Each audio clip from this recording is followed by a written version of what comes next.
আমার বোন হলি বর্মনের শ্রদ্ধাঞ্জলি আমার দোয়া হইল, তো তার শ্রদ্ধাঞ্জলির স্বার্থে দু চারটা কথা কইব হয়।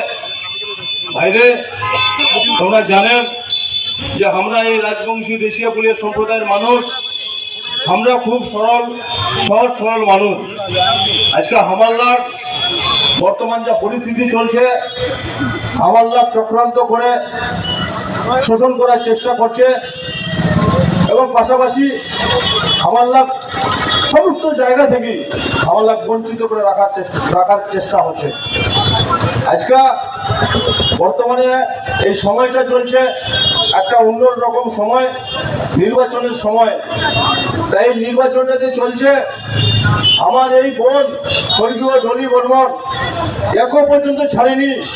যেই ছোঁয়াটা রহস্যজনকভাবে মারা যায়, তার নিহত একটা সময় একটা রাজনৈতিক রঙ্গমঞ্চের প্ল্যাটফর্ম তুলে ধরে, পাশাপাশি আমার ভূমিপুত্র ভাইলাক সেই সমাজের ভাইলাক চক্রান্ত করে ফাঁসানোর পর তাদের জেলের ভিতর ঢোকানো হয়।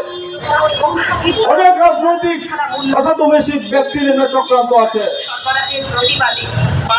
সেই ব্যক্তিগুলো ভালোভাবে ছিল।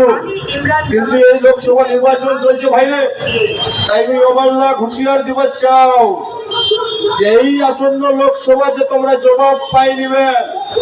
আমার রাজবংশী সম্প্রদায়, দেশীয় পলিয়ার সম্প্রদায়ের মানুষের যে জবাব, ওই জবাবটা এইবার নির্বাচনে তোমরা ভালোভাবে পাবে। সুবল করো, 26 তারিখে ভোট আসছে, 26 তারিখে ভোট দিব, সেই জবাব তোমরা পাবেন। সুবল করো।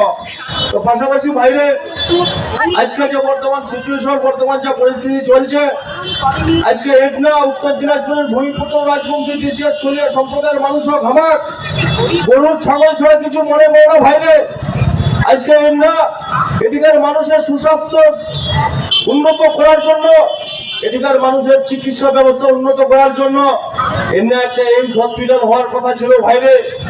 তাই এটিকার কোন নেতা সেই সময় আন্দোলন করেনি, কোন রাজনৈতিক দলের এক নেত্রী, সেই নেত্রী চক্রান্ত করে এটি থেকে এইমস হসপিটাল, এটি থেকে কাটিয়ে কলকাতা মুখী নিয়ে যায় কল্যাণী।